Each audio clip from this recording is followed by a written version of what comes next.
And like clockwork, we are live once again with our second preliminary match of the afternoon. Thank you all for just joining us. This is Team Gravity's Fight Night number 9, brought to you by Tampa Esports and Android TV Canada. Have you saying Team Tampa Esports now? Almost. Did I just say Team Tampa Esports? You started off saying like team. And well, then I was going to say Team Gravity, but okay. Yeah, that's fair. I thought I almost had you like renaming your own organization. So anyways, I am Rob DeLuca, also known as Shadow from Tampa Esports, and I am accompanied today by Robbie Fear Dragon. Yes. Hello. And I guess let's get the players introduced. Yeah, we actually are jumping into the series a little bit faster than expected, but let's go ahead and introduce the players on the first map. Frost spawned down here in the bottom left-hand corner of the map, the purple Zerg player representing Team Gravity. It is going to be Team Gravity's Blast, the Korean player. Very nice. And spawning in the top right, what do you know? He's also playing Zerg. From Team No Dice Gaming, it is Clockwork.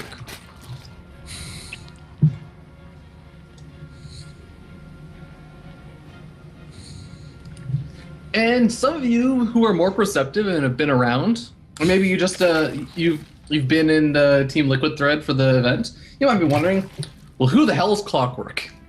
Well, unfortunately, we had a little bit of an issue getting a hold of Cham. Wasn't quite able to play his match today, so we got another replacement from Team No Dice Gaming, one of his teammates, Cham's teammates, and he's going to be replacing him. But we still have a ZVZ, so same sort of rules apply. Blast is still going to have been able to say, you know what, still get to play the same matchup, still can probably do the same sort of thing, and we're going to get to see a fun little ZVZ on our hands over here. But, Rob, what exactly is going on in ZVZ? Well, we are seeing a 16 pull here from Blast 15 pull, and we're seeing a hatch first here from Clockwork. So really, there's not anything special going on yet. Yeah, and we do have cross spawn positions on Frost, furthest distance as possible. Do you think that can affect like the sort of styles that these players might end up going for? I don't know. ZVZ is such a dynamic matchup. It is, and really, I don't know. crazy, I don't know either of these players. I haven't seen them play, so I don't really know what their styles are yet. I do think it's funny how they have different scouting patterns. Yeah, we actually have Blast. Like he sends up one Overlord to the top side, and then he sends another Overlord just straight up diagonal across the map. I actually kind of like that decision. The diagonal one? I like the diagonal because if you think about it, if you're not intending to send out like an early drone scout or something, then you're going to be the diagonal Overlord is going to take the longest to get there anyways, and you want to get there like kind of early so you can like at least get some idea. Although I guess he's going to get the Zerglings over there. I think actually, based on the fact that he was going diagonal, I actually would have preferred to see him send the like 1 or 2 Zerglings to the bottom right hand side, just to like get a guaranteed relatively early scat off. But anyways, we're gonna see the 6 Zerglings or the 4 Zerglings actually doing some nice damage over here. Yeah, they might pick off a few drones. No, the Queen's out, so they should be all right. Oh, but the Queen actually could get picked off if he gets surrounded. Oh, nice surround. Nice little pick off early in the game. Very early in the game, and that's going to cut down on the larva injects. Even with like that extra last Queen over there, he managed to even pick off a couple more of these Zerglings, and it's going to make it into the main base. Scout out the gas geyser. It sees, oh, you would just have one guy on gas mining left over. He's going to go after a drone. He gets it. Oh my god, Blast is just setting the pace in this game already. Indeed. A nice little pick off, and then he's going to put up a spine, and it looks like he's probably just going to macro up a little bit. Yeah, I mean, right now it's hard to say the exact number, but setting up at least a couple of drones. It's hard to say just because they're both producing drones at like different sort of intervals. So 1 second, the player will be up like 8 drones, and the next they'll be like behind by 2. And then the next couple of seconds later, they'll be up another 2 drones or something crazy like that. But For the most part, Blast does seem to be in a slightly nicer position. Clockwork going to try and do a little bit of damage over here, but Evolution Chamber Wall plus the Spine Crawler plus the Queen is going to make that nigh Yeah. impossible. And it's actually he's using the Roach Warren as part of the wall. Oh, yeah. Kind of a nice thing to do. You do sort of reveal the fact that the Roach Warren's going down. We actually have a Baneling Nest going up for Clockwork, and I feel like the Baneling Nest was probably going up before he spotted that Roach Warren. And now he's sort of reacting and saying, okay, well, if you're going for roaches, I'm going to get up my lair tech. And do you think we're probably going to be just seeing some sort of fast, like, Muleless tech maybe coming out of it? Clockwork? Yeah, quite likely. Yeah, we're clearly going to see some type of roach, maybe Hydro Push from Blast. All right. Well, he's going to be on a bit of a timer because basically, yeah, you can get some nice damage done from roaches and sort of transition out. Just because Mutals take a while to kill them. But for the most part, Mutals are air units, and roaches don't attack air units. So therefore, Mutals do pretty damn well against roaches. They kill them kind of slowly, so roaches can still do some nice damage even after the Mutals are out.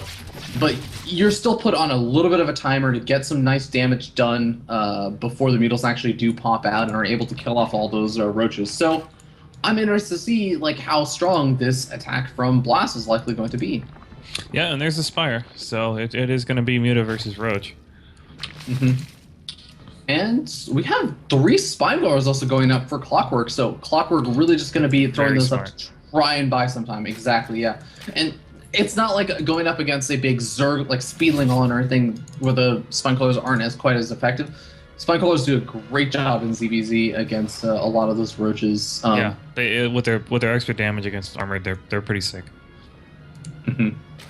And yeah, I'm pretty interested to see where this is going to go because we do have a 3rd expansion being taken from Clockwork already.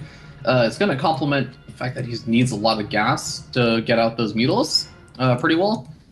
But at the same time, I mean, the roaches are now out for Blast. He can move across the map, and the Spire is going to be close to finish up. But I honestly am wondering, like, could Blast just try and take his 3rd expansion right now, maybe get some Spore Crawlers over there while he moves across the map with the roaches and just guns down the 3rd? Just guns down the 3rd, ignore the fact that, like, accept that you're going to lose all those roaches. Yeah, absolutely. But the roaches will kill off the 3rd before the Mutals kill off the roaches. What else is he going to do? Because he's not going to be able to do anything else with those roaches. Exactly, yeah. So I'd love to see him do that, but it looks like he's actually just kind of sticking around at his 3rd expansion. Maybe he hasn't quite identified exactly what his opponent's up to. I mean, he's seen the lair tech. He hasn't even really seen all the gas geysers, and he hasn't even seen the Baneling Nest or the Spine Claws or anything. So I think that Blast is kind of operating in the dark, and it's costing him a really nice opportunity. Yeah, his window is closing. There's 12 Mutalists queued up now. I would honestly even maybe argue that it's closed at this point. I mean, Mutals are out on the map and picking out an Overseer. Oh, I guess actually he does still have a lot of roaches. Yeah, he's got quite a bit. I mean, those Mutas are not going to, in any reasonable period of time, destroy these roaches. But what is going to harangue Blast the most is those 3 spines with the wall in front of them. Oh, why'd you cancel the Evos? Oh. Why'd you cancel the Evos? Oh, man, that's kind of annoying. But yeah, he should have kept the Evos up. Well, it looks like he still should be able to at least kill off a lot of these roaches, buy himself a little bit more time. Zergan's coming in over here. The roaches going over into the main base, picking off the Queen over there. Gonna be going after some of those drones. The Mutals not even actually able to soak up any shots just because they are air units. Roaches are eventually going to get cleaned up, but how much damage has been done? None. Oh, actually, some roaches still have the 3rd expansion. I managed to pick it off. Ooh! Oh, he did take the hatch. Wow, I totally missed that. Yeah, multi-pronged aggression kind of catches everyone a little bit off guard. And Clockwork gonna be feeling a little bit of the pain from that as 3rd expansion is up for Blast, and guess what? Spore Caller's already gonna be finishing up. It's gonna be a little bit annoying for Clockwork to try and really get a whole lot of harassment done over here. Yep. So there's 16 mutas out in the field and 5 more being made, which is you're starting to get up there. You can start powering down a single spore at a time. That is true, and we don't really see any kind of later game tech out of Blast just yet. I mean, but there's a lot of queens grouped together, so unless he's able to go around them, he's not going to be able to take on that many queens. I am a little bit concerned though, because that literally is all of his queens, all 5 of his queens, and he is missing Larva Injects as natural expansion in his main base. Do you think that's a cause for concern right now? Yeah, to have a Larva bank of 9 right now is not ideal. Yeah, it's that and the fact that he just hasn't really thrown down any layer tech just yet. He's now thrown down the Hydro Stun, but I kind of like what Clockwork is doing now. He's going for his Hive Tech, and honestly, I don't think he has anything to really be afraid of to pressure him while he does so. Yeah, at the same time, this Muta Harass is not really that. It's just kind of bouncing back and forth. Yeah, the Mutals harassment has basically been confined to pick off any overlords that are still left around the map, which at this point are basically none. Good. Now he did go around the main bastion, and he probably he will be able to take out this off the Evo. evolution. Yeah, easily. He should be able to. Yeah, it just has to micro back and forth a little bit, so he doesn't take too many shots from the Sport Caller, and kind of dancing back and forth. Honestly, actually, is yeah, he gonna brood it down? Yeah. This is probably a good. There you go. Now, yeah, he's got open season on this Evo. Come on, kill it, man, kill it. Kill the Roach Warren too if he wants to. Kill the upgrade. Really kind of interesting that Clockwork is being so conservative with how aggressive he's being. Maybe he's scouted out the he's scouted out the infestation pit. Ultra's Cavern. Ooh, going up for Clockwork, that could be a really, really scary prospect, but Infestation Pit is out for Blast. He has 7 Infestors on the way. That's going to be helpful against the Mutals, but not so much against the Ultralists. No, definitely not. Man, I'm really, I'm kind of disappointed. He had an opportunity to cancel that Evo. Yeah, I think he still has the opportunity to if he just kind of goes for it. I mean, even with the 2 Sport Crawlers there, the Sport Crawlers are actually burrowed along like the south side of the Evolution Chamber. I feel like there may even just be an opening along the top side, but I guess the Hydros are going to be popping out in a couple seconds, so yeah, window's probably past at this point. Yeah, especially with the Infestors, you do not want to be like grouping up all your meals to try and kill off an Evolution Chamber. No, and so there's 6 Ultralists queued up right now. Chitinous plating starting. This could be a nasty little push. Infestors, I don't know. I think that the Infestors are really just a testament to show Blast doesn't really know how scared he should be about what's coming. He's ready to deal with the Mutals count because couldn't really depend on his Hydros count being high enough yet. But God, I'm just really, really afraid for how terrible the massacre is going to be for Blast once those Ultralists decide to like move across the map and once these Banelings start finish morphing in. Yeah, no, there are a good number of Roaches here. They will be able to take a few hits, definitely. Even still, the Roaches are going to be clumping up and they're going to be taking a lot of damage from those Ultras as well. I feel like there really isn't that much of a response to the Ultras yet. No, other than to just throw massive numbers of units out. Yeah, just mass macro. But they're on even bases, and they've been on even bases for the most part of the game. I think Blast managed to get a nice pick off on the 3rd earlier on, but yeah, it's going to be a little bit weird. I think the best bet actually that Blast has is that they have relatively even supply, but a lot of the supply for Clockwork is in those Mutals, and some nice fungal growth. So he could maybe do something, but. Whoa. Oh, God. He didn't. Oh, man. That was less than ideal. Yeah. I think that is a lot of Ultralists. Oh, man. Oh, yeah, boy. those Ultras don't need the most massive upgrades because they have the there's still mutas in there, enough to pick off units one at a time. Yeah, fungal growths are finally going down on and there's the Roach Wall. Just went down. Now the Hydras are just going to die. Insta die. Yeah, and with those units going down, the Ultras are actually kind of low in health, so I'd like to see him maybe even just go back and transfuse them a couple times with some of the extra energy on some of those queens, and looks like he may very well just be doing that. Yeah, that's definitely a good idea.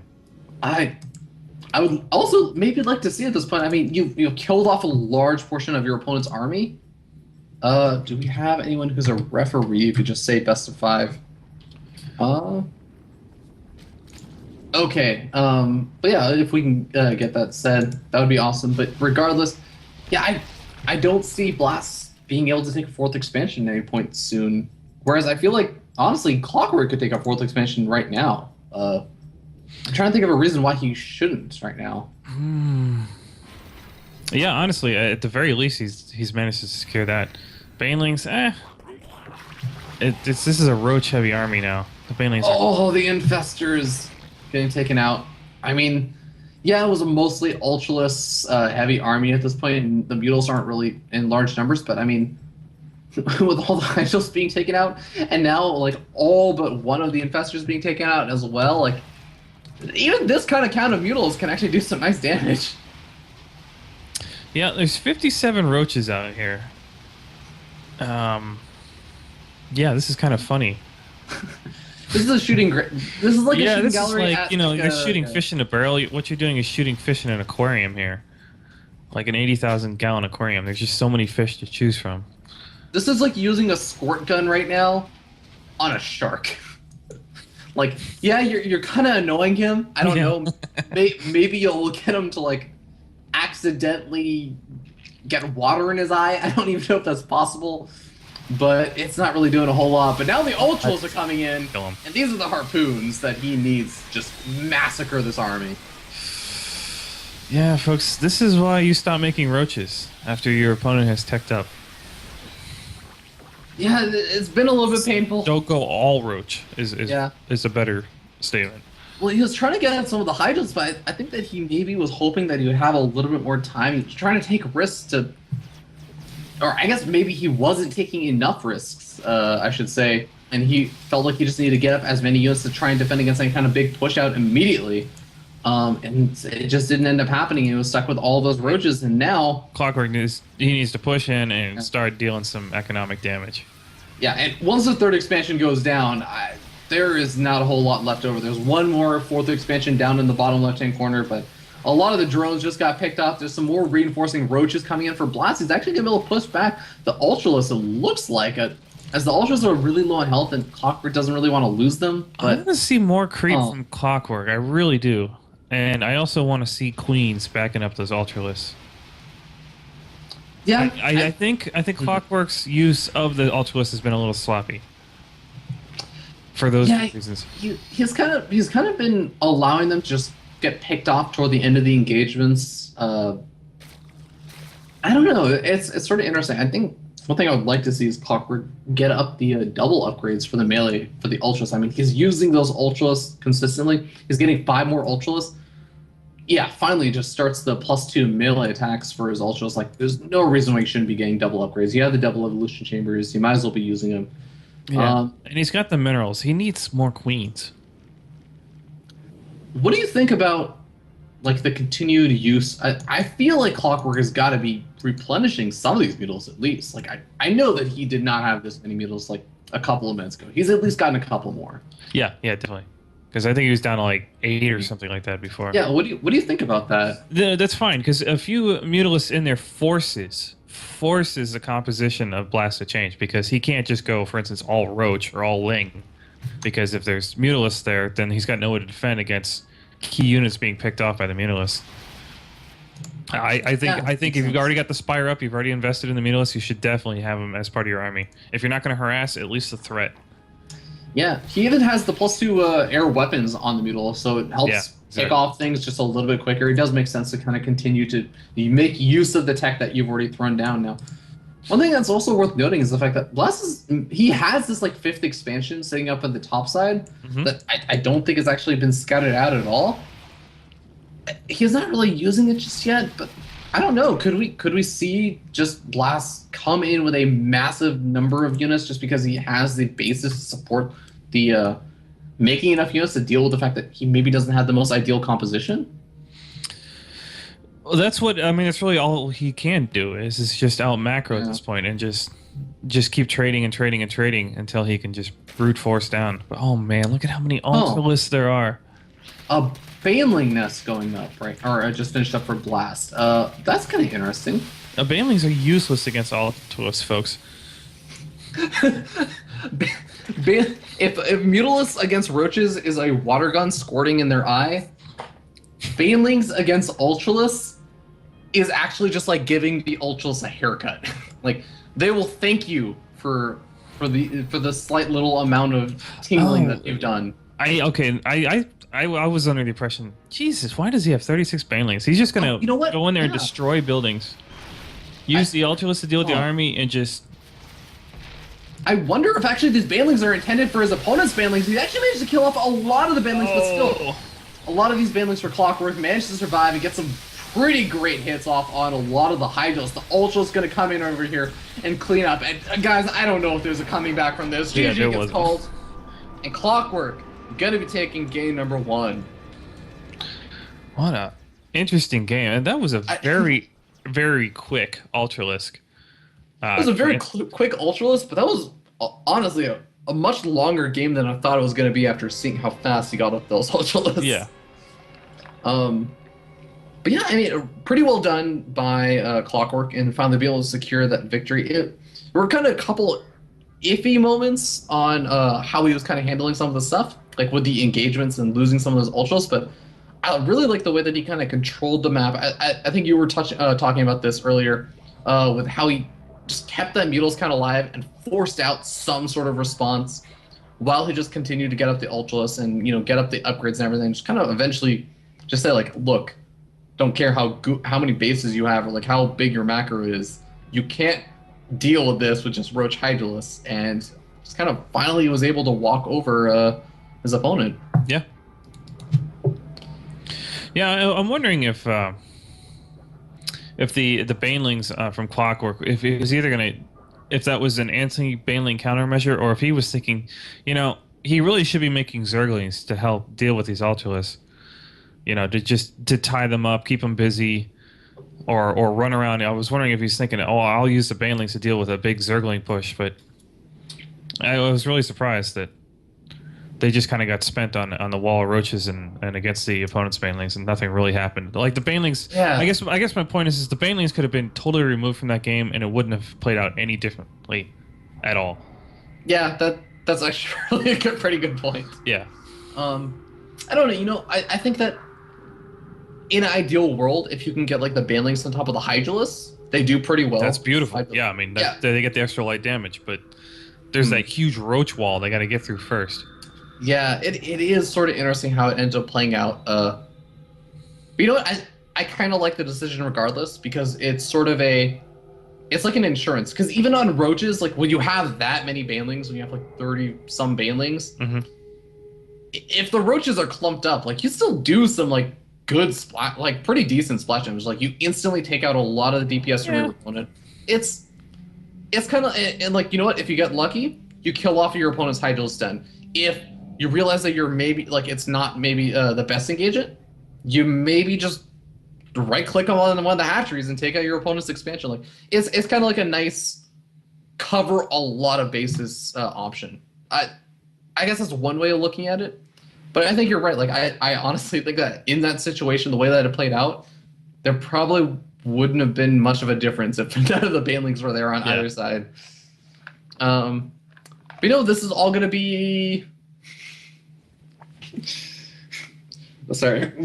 So we just watched the EVZ. Now we're going to be jumping into a TBT. Wait, did they both purpose? No. Okay. They both accidentally picked got the wrong race. So not just one of them like accidentally got the wrong race. They both picked Terran on accident. Yeah. That was impressive. But regardless, the next map is going to be King Sejong Station when we get that map back up and running. And yeah, I don't know. It's kind of interesting. We have a bit of an idea of at least one of the build orders that both these players have done, and the kind of game that I'd like to play is always just asking in this sort of best of 5 series. Rob, do you think that either of these builds are the kind of builds that we see come out the exact same way once again? Wait, do you think they're going to do the same thing again? Is that what you're asking me? Do you think these are the kind of builds that you sort of do once, like that really fast take up in an Ultralisk? Do you think that's sort of like the certainly you can only pull that off so many times before your opponent's like, okay, I think I'm going to make Swarm host this game. Yeah, that's totally fair. And what about, of course, Blast play? Like, I think for the most part, we just saw like pretty standard play out of Blast, where like he was just saying like, I'm gonna go for 2 bases, like get the wall up, and you know, I'll have a Roach Warren and go for some pressure, and then I'll transition down to like eventual high duels and stuff and get out like Yeah, I think he was planning to win it in the mid game. You know, he's just going to go for a major T2 buildup, which is what he yeah. did, without any type of high tech. Hmm. Clockwork's apologizing for last game. But yeah, it's still pretty interesting. I'm waiting to see how these two players are going to play it out because King Sejong Station, we saw that in the first series. We saw it in a PVT though, so it's obviously a very different situation. But one thing that you did get to see if you were watching that first series between Raynor and of course Wingen is the ground distance between the two bases is pretty long, but the air distance is kind of short. So I don't know. I would maybe like to see more Mutals play on this map. I think that could be a pretty strong thing if it gets, of course, to that stage. Yeah, I mean it's a pretty safe bet that one side or the other, and ZVZ is going to go Mutalisk at some point. Mm-hmm. Yeah, and especially going back to like the longer ground distances. I could see maybe there is like some obviously early Zergling and Baneling or Roach aggression, but I would be surprised just because of how long it takes to get from one side to the other. If like one player just immediately just ended up dying to one of those kind of big pushes. But yeah, let's go ahead and jump in and introduce the players as we spawn down here in the bottom right-hand corner of the Mad King Sejong Station. On top of the blue Zerg player representing Team No Dice Gaming, it is No Dice Gaming's Clockwork, currently up 1-0. And spawning in the top left corner, representing Team Gravity, also playing a Zerg, it is Blast. And we have not used enough puns in this game. So I'm going to tell you right now that I'm having a blast casting these show matches. Well, I will tell you that the clock is just simply flying by. I think these games have gone like clockwork, to be honest with you. Now, how can we use even worse puns than this? Well, you know what? I think that we're going to see Clockwork say, you know what? You're from No Dice Gaming, but I'm okay with some dice. So I'm going to take a little bit of a dice roll and go for a 10 pool. And he's going to kick off the aggression. How do you like that one? Yeah, that was pretty impressive. All right, but I mean, Rob, what do you think about this? Okay, the Overlords, again, it's a pretty big map, so they're going to take a while to get there, even with relatively short air. Whoa. Rob, one of these Overlord, the scouting Overlord from Blast is like retreating. He saw his opponent's Overlord, and it was just like, enemy, and was going back home. Well, honestly, that's going to work in his favor anyways if there is a 10 pool coming, because at least he can see better, the positioning of the Zerglings before they attack. Yeah, but isn't he's gonna take a while before he even realizes that it's coming. I think that may have been a mistake, because now he's setting it back across the map. Oh, and now man. Yeah, you're right. It was just a mistake. There wasn't really any thought to that. God. Yeah, oh god, this is really bad. This is gonna mess up all kinds of Overlord scouting, like timings and stuff. Like normally, the Overlord was seeing the Zerglings right now. He should have seen the Zerglings. He's not gonna see them. He's not gonna see them until they're attacking his hatchery. Wow. Oh god, and he went for the gas geyser. He's putting 3 guys on gas. He doesn't have any Zerglings on out on the map just yet. Oh, okay, 2 Zerglings out against these 6 Zerglings. This hatchery is definitely gonna have to be canceled. Yeah, no way I think he's got to cancel. That's a given. But it does buy him some time to get up some units over in his mid base. He has the queen up now. I don't know. What do you think about the situation? Well, he's really accomplished what a 10 pool is meant to accomplish, and that is okay. I've actually turned this into I'm up 1 hatch. And he really shouldn't be able to do any more damage than that. Mm-hmm. Yeah, it makes sense. He's gonna be able to get a little bit of scouting information off. See, okay, you have your gas geyser, relatively healthy drone cannon, and everything. Nothing super crazy coming out or anything. Now it looks like with the hatchery finished up for Clockwork, he's going to go ahead and throw down a spine crawler in the main base. That's a really interesting decision.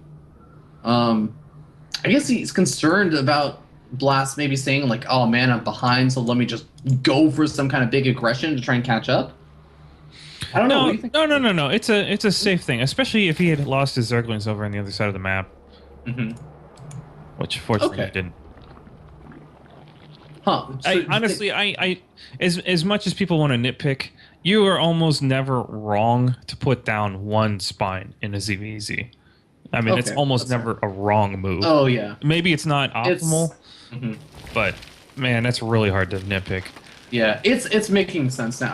I was actually working a little bit puzzled that like he could throw it down, like it just had it in the main base, and I was like, huh, really? Is he interested like a Zergling run by or something? But yeah, he does kind of unburrow it, move it over to the natural expansion, has some bailings coming up, and honestly, I think he should be okay against most forms of aggression that could be coming out. And Blast is looking to be aggressive. Yep, yeah, he's morphing banelings. A good number of Yeah, them. His speed is about to finish. moving across the map with a lot of speed Zerglings now. The two queens over at that ramp Oh, don't do aren't going that. to block up Okay, okay. Clockwork, yeah. Getting one last larva inject off. Getting as many units out as possible, but a lot of Banelings are out. Oh, there's two Banelings! Oh, find some Ooh, pretty good good connections. target fire on the banelings with the spine. Oh man, I I'm a little bit concerned. I don't know if Blast can break this because more units are just going to be popping out over here. Clockwork moving in. Oh, he wastes another Baneling of Blast. Yeah, Blast. This has been deflected, I think. Hmm.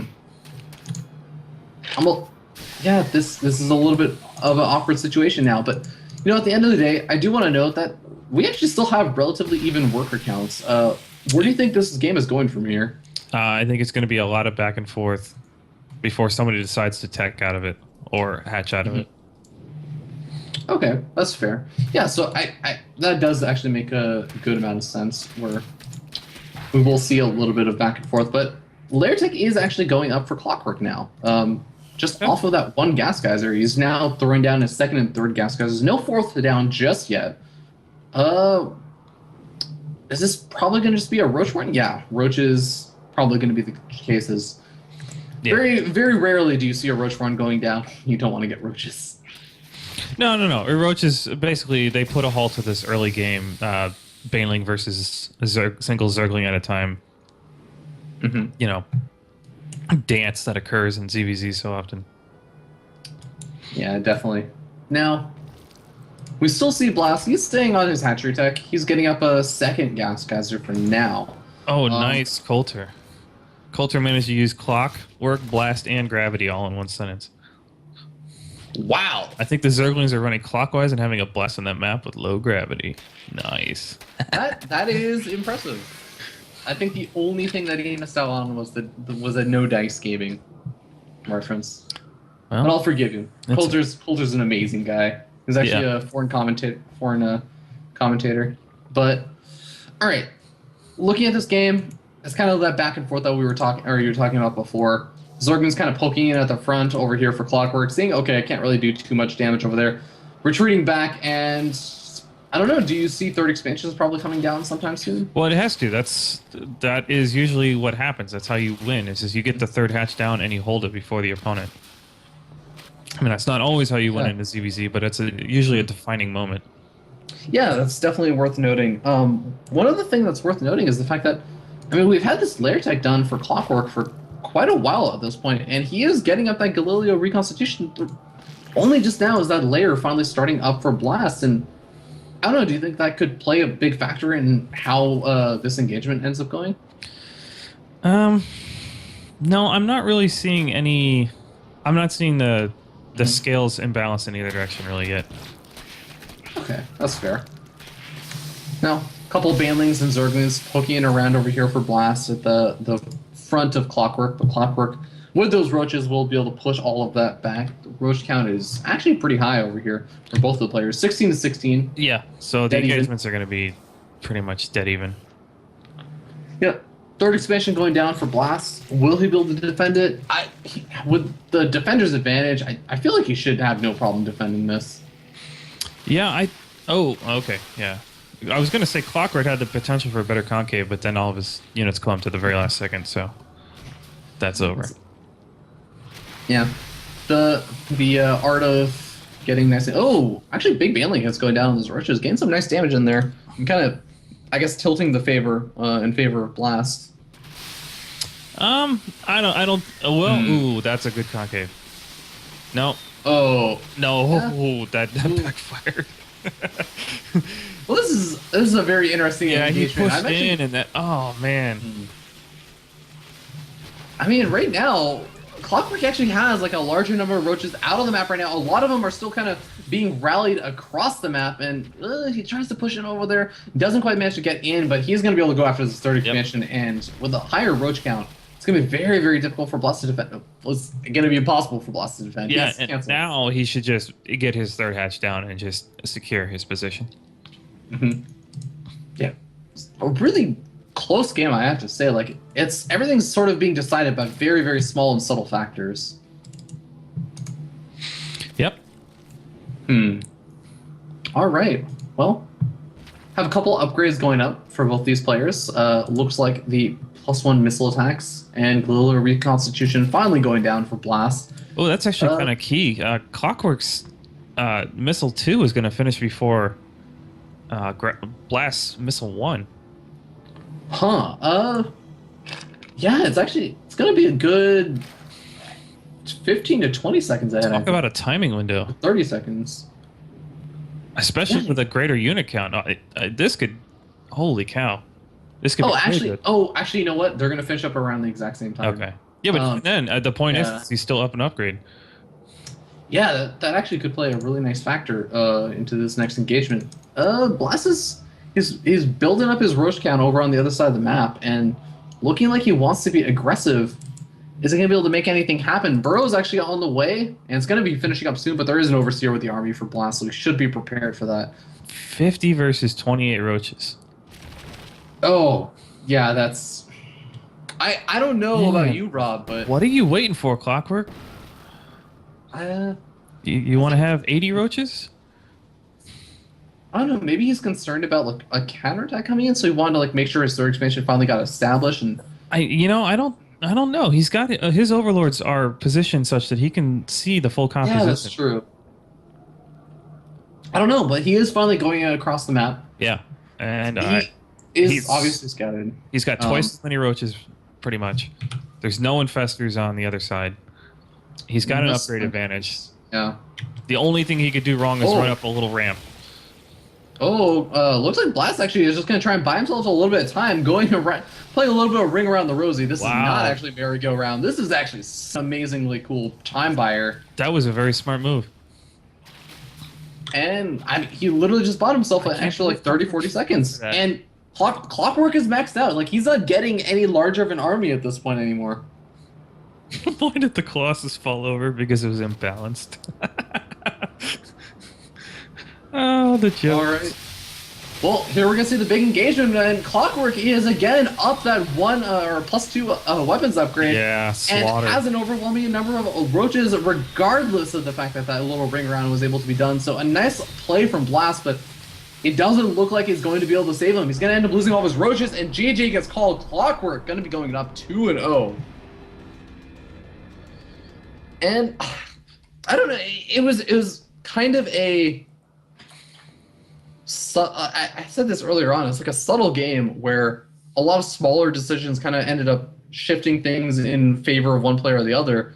And at the end, like, Clockwork was just so far ahead. What do you think was like the biggest key thing that changed everything? Well, it was Clockwork got the cancel on the third hatch of Blast, and right behind it, he was able to hatch up himself. And then he took a macro lead and just simply outproduced him with a tech upgrade or a weapons upgrade. Yeah, and then it was just a numbers game. Yeah, really kind of systematic play out from Clockwork, and be able to, you might say that he was playing like a robotic clock. No, I'm gonna abandon that joke. Rob, save me. Wait. Were you making a joke? Because I was gonna make a terrible joke about clocks being robotic and how it all was systematic and made sense, and just like numbers game. I'm abandoning the joke. Let's move on. What kind of corrections would you like to see out of Blast? coming into game number 3, because again, he that's doesn't have any opportunities to like this make is mistakes. this is a problem because he didn't really. Okay, well, obviously, the Overlord thing was a mistake, but it's really hard to look at a game like this and say, oh, this is what you should have done, because this is the nature of ZVZ. It is back and forth. My one Zergling versus your one Baneling. Can I kill your Baneling in time, or will you kill my Zergling in time? And literally, it's just, man, the first person to slip up, and then it's that snowball at the top of the hill, and you just give that thing a good kick, and that's it. It's at that point, there's no way to get back in the game. Yeah, that's actually totally fair. Now, we do have the next map. The next map is going to be, of course, Blast's choice, and it's going to be Merry-Go-Round. And this is a 3-player map. I haven't really seen any ZVZs on this map. From what I've heard of Zerg players talking about it in ZVZ, it plays out pretty normally. Like, it's a pretty typical and standard ZVZ. So I'm not expecting anything too crazy just because of the map. But yeah, it's also kind of weird because like it wasn't like Clockwork went for the I do this build every game kind of thing, like opening. He went for the 10 pool, which he could very well do again if he wants to. It's a 3-player map. It shouldn't be too difficult to get a scout out on your opponent. At the same time, like you could very well just see him going for like a hatch first or something and playing out a little bit on the greedier side with like a gas. People spend so much time focusing on 10 pool, 15 pool, 16 pool, 14 pool, whatever. Honestly, man, all that happens when properly played on both sides is in the end, you guys are in the same position, and somebody just has the feeling of accomplishment. That's really the end result of usually those types of things playing out properly. It's when somebody makes a mistake and doesn't see it coming, turns his Overlord around or whatever, that playing that opening gives you an advantage. Yeah, I think that's actually fair to say. So should be interesting to see how I guess like the mid game and the late game stages will go on this map Merry-Go-Round, as we are going to be jumping into the game. And once again, Clockwork leading up 2-0, 1 game away. I honestly feel like he has the opportunity to do something a little bit like out there and kind of all-in-ish if he wants to go for like a Speedling all-in or like a Baneling all-in or all kinds of other different things. Blast is really going to have to just prepare for whatever Clockwork throws at him. Yeah, and we have a nice little flame war going on in chat right now. That's pretty cool. That's always fun. Yeah, it is. I always like a flame war just because, Hellions are really cool. I think our mods are probably going to nip in the bud pretty soon, but until it happens, I'm going to enjoy it. All right. In the meanwhile, we're going to go ahead and jump into the game as we spawn up here in the top left-hand side of the map atop the red Zerg player representing No Dice Gaming, currently up 2-0. It is Clockwork. Do-do-do. TikTok. Nice. And spawning over here on the right, I think it's currently down 0-2, right? Yeah, 0-2. It is representing Team Gravity. Now, we've seen Team Gravity's players come back in this position before. Can Blast do it? That was kind of a botched opening, but... That was fine, man. I'm really focused on wiggling my legs as fast as possible because I got to go to the bathroom. Sorry. All right. No problem. So I have to say, Rob, in game number 2, we had a 10 pool opening. This game, we have another 10 pool opening. So we're going to see those early Zerglings come out once again. In the last game, we had a bit of miscontrol on the scouting overlords, so he ended up seeing the 10 pool really late. In this game, it's a 3-player map, and Blast is... Oh, okay, he's not going for like a hatchery first or anything, but he's scouting the wrong way first, so I feel like we may see a I don't know why he's got situation. 2 overlords out like this. You only need 1 overlord to know, and then the other one should be watching for... Well, it's a 3-player spawning position. Yeah, but if you don't find him on the first scout, you know where he is. Yeah, that's true. I guess he just maybe wants to have that overlord ready and available to scout out maybe like the layer timing or something later on. Just have it out on the other side of the map. Or see like when Zergans are coming. Maybe. I don't know. Hey, This is Oh my just a god. weird map. Okay, well, Zergons are going to be coming out, and luckily for for Blast, Clockwork didn't actually know where his opponent was up until just this exact moment. I want to give a shout out to Discord SC for saying, "I'm having a blast listening to Fear Dragon's explanation of Clockwork." Oh wait, hold on. Oh, okay, yes, he is using like no dice. Okay, but he may be a little bit too boisterous given the gravity of the situation. No dice, bro. That was impressive. And now we're actually perfectly timed. So now the Zergons are over here, and they're gonna get a cancel off on this hatchery again. Yeah, which is, I mean, that's the goal of the temple. Yeah, that's gonna be annoying, right? Though for Blast, because like obviously you have some sort of plan of how you want to open up, But yeah, and I then mean, like this happens. It's a little bit of luck involved in like how your opponent kind of scouted you out and everything, or like how you scouted. and actually now we're just gonna see a little Zerg micro battle here. Ooh, it's actually Blast is getting quite a few of these Zergons. Managed to get two of them. Two of them also very low on health. And, Yeah. Oh, Whoa, why? Whoa. Overlord. Clockwork, do not engage. oh god, is this Overlord going to go down? Okay. No. Blast is retreating back with the Queen. All right, but at the end of the day, Clockwork has a natural expansion, and Blast is only just now beginning it. So as long as Clockwork can hold on without really taking too much damage, should be feeling to be in a comfortable position. Yeah, wiggling your legs helps. Repositions your bladder. What? Oh, somebody's asking in chat. They just heard my little... Oh, okay.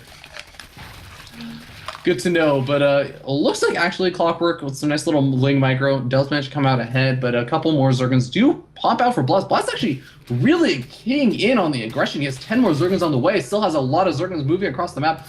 Is Blast actually potentially going to be able to kill off this hatchery? Ooh, the queen went down, so I'm gonna have to say maybe. Wow, I mean, I don't know what is exactly going to stop this. Clockwork is starting to build up some of these Zerglings, but I mean, Zergling's speed is a good deal away. Yeah, the counteraction from Clockwork, I think, was just a little bit too delayed. If he had immediately moved the other queen down there when the first one was being attacked, obviously he would have been able to save it. The queen's going to get surrounded again. Oh god, that's the second queen that's going to go down. That means that no more larva injects really going to be available. GG gets called. Blast. We're talking about a mistake equaling a few seconds there. Wow. In terms of reactions. Yeah. And Blast's going to put his name on the scoreboard saying, you know what? I was watching the first series. I don't know if he was actually watching the first series. And if you don't mind, I need is. to step away for just a second. I'll be right back. Yeah, sure. So while Rob is kind of stepping away, I'll just like say, like, Blast able to finally put his name on the scoreboard. He still has a bit of a rough road because he has to win 2 more ZVZs. ZVZs, a lot of small, very, very small things, like a single really juicy baneling hit, a couple of seconds being late on moving like a queen down to the natural expansion, help defend. Just any of these small little things can really, really just instantly turn the game on its head, and you could be far behind or even just in a dead position. So it's going to be hard. Blast has to win 2 games where he has to deal with that kind of potential of just small little mistakes costing him so much. But at the same time, he has shown that he's at least capable of being able to, defend against like some of the kind of shenanigans that Clockwork has been doing. Clockwork going for like the 10 pool. Yeah, he ends up getting his hatchery canceled, but then he reacts appropriately and punishes Clockwork for not having the Zerglin speed, not having the queen down there in time. And it should be interesting to see what exactly does Clockwork counterpick as the map, because now finally Clockwork has the choice of picking a map. And it looks like, oh man, Way Station. Okay, Way Station, an interesting choice, because again, we talked about this in the first series when we saw Way Station. But Way Station is one of those interesting maps where there are 4 spawn locations. But wherever you spawn, there's only one potential place where your opponent spawns, because you always are forced to spawn diagonally. And the way that it ends up working out is you could either have the map be short spawn distances or long spawn distances. And welcome back, Rob. Thank you. Yeah, so we were just talking about Way Station and kind of the map, how it sort of plays out, how there's the potential for a long spawn cross long spawn cross position spawning versus a close spawn. Long spawn versus close spawn in ZVZ. What do you think, Proud? Sorry, I only caught the tail end of that. Yeah, I was just saying, like in Way Station, you could have long spawns or you could have close spawns. Right. What do you think that could have, like, depending on which one we end up seeing, it'll probably affect like maybe the way that the mid games plays, or even I guess early game. Yeah, I would imagine it would. Certainly, rush distance is a huge decider of your opening strategies. Yeah, I mean, we've seen kind of variety in how these games have been played out. But regardless, if somebody goes 10 pool, you can still get pretty much the same result regardless of whether it's close or far spawn. So,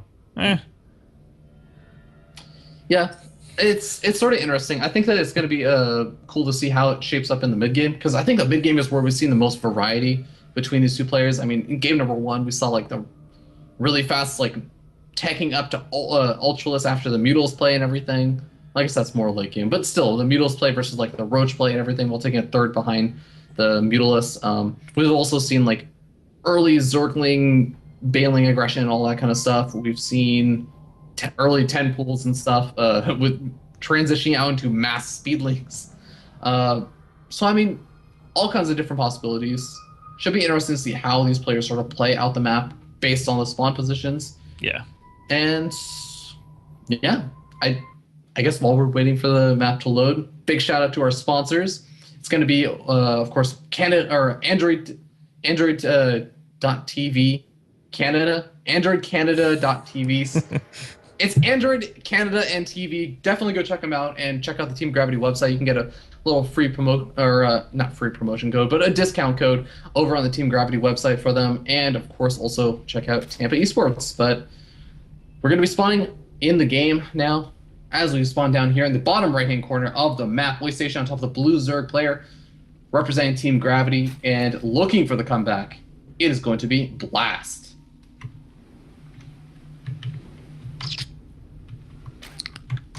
And spawning in the top left, currently up 2-1. Representing team, I don't know what that. Oh, I'm on IVD, sorry. Representing No Dice Gaming. Playing as Zerg, it is Clockwork.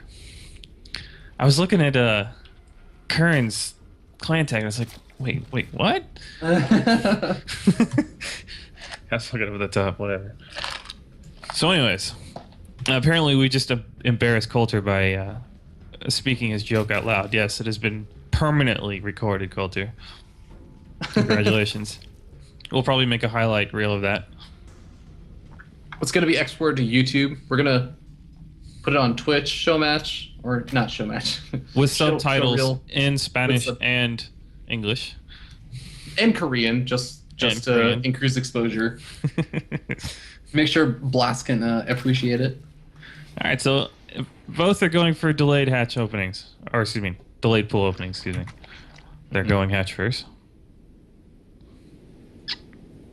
And, I mean, they both know that it's the long cross spawn positions. 10 pool could potentially, as you were saying like before, still get a cancel off on the natural expansion and everything.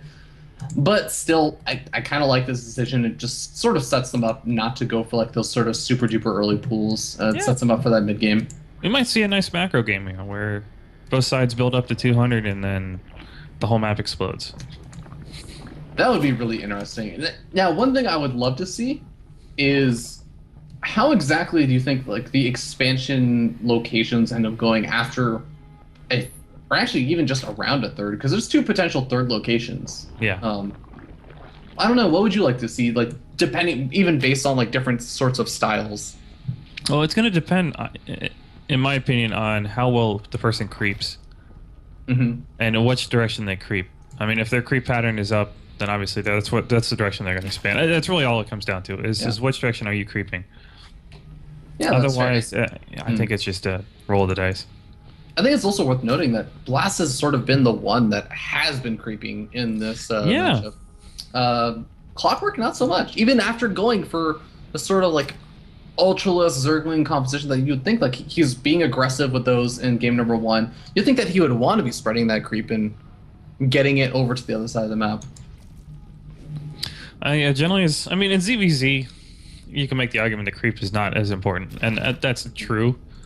Because I mean, your opponent benefits just as much as you. Yeah, but it helps with vision also. Vision is So vision is really the deciding factor there. Mm-hmm. All right. Well, 8 Zerglings out of the map. Ooh, actually, we have 8 Zerglings out. Okay, never mind. I was misreading the production tab. I thought we had 8 Zerglings out and like another 6 more on the way or something for Blast, but no. Handful of Zerglings out for Clockwork, moving across the map. Blast throwing up a Spinecrawler, has the double Queens out and has some Zerglings on the way. Shouldn't really do a whole lot. Maybe he'll get lucky and pick off a drone or two. That definitely would be nice, but yeah, it looks like he's just going to be going after some of the Zerglings and sort of trading blows here. Yeah, I'm not really sure why he went after both Queens. They were both in position. Oh, he's actually kind of won that Zergling battle, and now he's going to be able to pick off one of the Queens. Oh, that's impressive. I mean, he's gonna... Nice micro from Clockwork. And honestly, Clockwork has been doing a really good job, I think, throughout the series of just getting pretty good engagements. Whether it be with like Zergling on Zergling action, whether it be with Roach on Roach action on the game on King Sejong Station, or whatever. He seems to be able to get relatively good engagements as long as he doesn't have Ultraless. Yeah, he does. And he does have a Baneling Nest going up, but it's not going to be ready in time for this first little scuffle. Yeah, there's a lot of Zerglings coming out for Blast now. Like, he's really powering them up. He has the Zergling speed finished up, and he's being very annoying with these Zerglings. He's moving up over to the main base. He may be able to pick off this Queen over here, and that is going to really hurt a lot of the Larva inject capabilities for Clockwork. Really nice here. Oh, wow. He managed Excellent to save it. defense from Clockwork. And I would have to say, I think his Baneling Nest is pretty well timed. Oh, God. And Clockwork's in the better end of this. I mean, he's keeping a lot of his Zerglings alive. He's bought himself enough time for that Baneling Nest, as you were saying, to get up. In the meanwhile, we take a look at Blast. His Baneling Nest is only just now going up, so I mean, Clockwork doesn't really have to worry about any kind of big Baneling pressure coming out. And he still has some Zerglings that he can be aggressive with. And yeah, those were half-health Zerglings sitting there in the middle of the map, so he got once again another good engagement. And we're sort of in an interesting position now where I think Blast hasn't really felt comfortable droning up, just because he saw that sort of losing that Zergling on Zergling action. Yeah. That's a really down good to point. big 10 workers. He's just now making another 10 workers, but I mean, so is Clockwork. Clockwork is droning up equally. Wow, Clockwork is. Man, he's got a solid position here. I mean, you can't tell now just looking at it, now that the workers are eating, but he had a worker advantage for quite a while. Yeah, and he's kind of rebuilt it back up now. And, I mean, Blast sees these, like, the Banelings moving across the map as well as these Zerglings. He has to make up at least a couple of more units and morph in a couple more Banelings, just prepare the defenses. And behind this, we actually have Clockwork getting up his Spire Tech. That'll be a very nice transition. Oh, definitely. Well, still not over just yet, as Blast is doing a nice job kind of zoning out a lot of these Zerglings with the Banelings. Ooh, pretty good. Oh, really juicy Baneling hits over there for Blast. And that could actually really change the way that this game is going to be played right now, because Blast has kept alive a lot of Zerglings, and he's just going to be able to run across the map now. Yeah, and Roaches are already halfway done here for Blast. And it's going to be a while before the mutas are ready for Clockwork. Oh, yeah, still another 40 seconds on that Spire, plus all the time it takes for those mutas to actually come out. We may even have to see some of that very, very important gas for Clockwork actually being used to just make additional Banelings and just preparing defenses. And you want to be saving that up for more and more mutas. You want to be able to get out as many mutas as possible as soon as they pop out. Yep, so we're going to have a classic Roach on Muta battle. Well, we have a third expansion pretty much finished up for Clockwork. Could we see a repeat of game number 1, but with roles reversed? Well, actually, no, it's not roles reversed. A repeat of game number 1, where the Roaches just kind of walked across the map, killed off the third expansion, but they all died. If he pushed in right this second, yes. If he hesitates or spends too much time positioning, I don't know. Because the mutas, I think, just popped. Yeah, there they are. He did, and he's going to target fire those Banelings immediately. And then with this huge Baneling advantage. Oops. Wow. Yeah. And the Roches get cleaned up without really doing any kind of substantial amount of damage. I mean, big Baneling hits going off on both sides, so they're both trading Banelings, but in the end, Yep. Clockwork going to be too far ahead. GG gets called. Clockwork taking the series 3-1. I think Blast had a very short, small opportunity to go after the third hatch. I don't think he never saw the third hatchery. Oh, is that what happened? And I think that, you know what, maybe it's a newer ladder map. Players are still kind of getting a feel for it because we're still very early in the actual new season. And it's possible that maybe we just haven't seen that many ZVZs on the map. So maybe Blast was thinking like, okay, I didn't even consider that as a possible location for a third expansion. Because again, we were talking about there's 2 possible locations for a third. Sometimes when you're playing on a map that you haven't played on too much before, you kind of like neglect like, oh well, I completely forgot that you could have even taken the third expansion over there. It's like it feels further off, so I didn't even think about it. I don't know. It's hard to say, but regardless, Clockwork did a really nice job defending against that earlier aggression, and was able to get a pretty substantial lead, I have to say, in terms of like his drone count and getting up the Spire tech and everything. Okay, so we're actually gonna jump regions here. Alrighty. Switch to EU and hook up with Cass. All right. Well, guys, we will be right back then. We're going to go to a short little break as we get the next series set up. Don't go anywhere. And we'll be right back with Space Marine versus Cass. It's going to be a best of 7, and this one is going to be for the money, the $100, with $75 going to first place and $25 going to second place. Don't go anywhere. Yeah.